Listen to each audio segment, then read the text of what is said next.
A gente está vivendo um momento de guerra, de crise e de muita incerteza. Obviamente, todos os setores da nossa economia acabam sendo afetados de maneira direta ou indireta. O que temos observado entre os impactos, os mais imediatos estão no preço, por exemplo, do petróleo e nas discussões sobre a estrutura do setor de energia. Mas, obviamente, definitivamente não é só isso.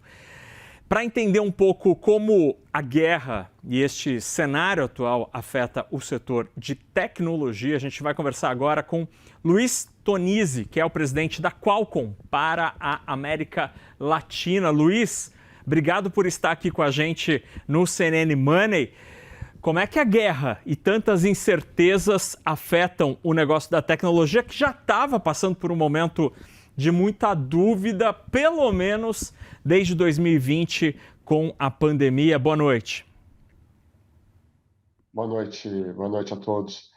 A guerra, enfim, acho que tem várias circunstâncias hoje que estão mudando com o cenário da tecnologia, mas a guerra, eu acho que do ponto de vista, se você olha as cadeias do ponto de vista geopolítico, desde 2021, desde o Chip Act, lá nos Estados Unidos, quando o próprio governo Biden começou a pensar na diversificação dessa cadeia produtiva, grande parte dessa capacidade está sendo migrada para outros continentes, como o próprio americano. Se você olha o número de investimentos que estão sendo feitos, por exemplo, eu pego a Qualcomm como exemplo, nós somos fabless, nós fabricamos chip através da Samsung e da TSMC.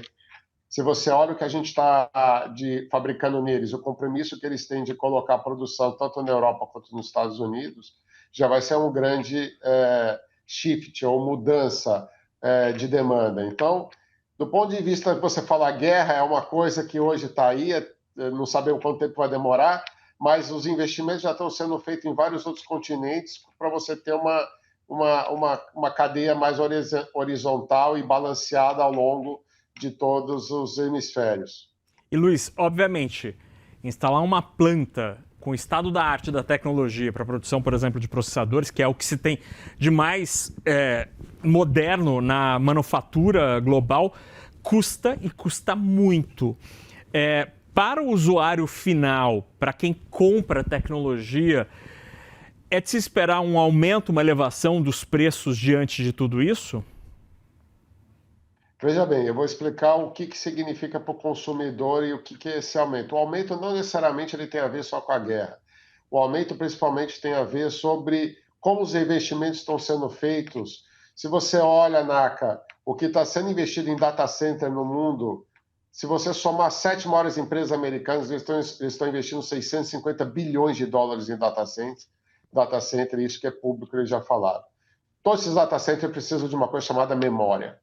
E memória ele vai desde um data center até um PC, um smartphone, um wearable, tudo vai memória.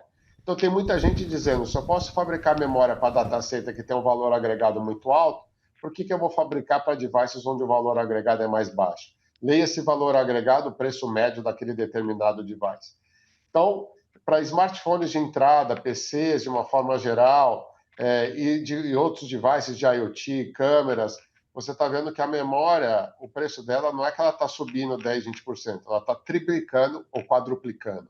Isso significa que quando chegar o produto acabado na mão do consumidor, esse preço ele vai ser repassado e toda a cadeia acaba sendo estrangulada. E para além deste impacto, que me parece absolutamente determinante, por exemplo, na decisão de compra num produto de entrada, Luiz, o que dá para esperar desse reposicionamento da indústria, da manufatura, e o papel da América Latina, o papel do Brasil? Seremos apenas compradores? Seremos fabricantes de alguma coisa? Seremos lar de data centers? Qual é o nosso papel nessa história?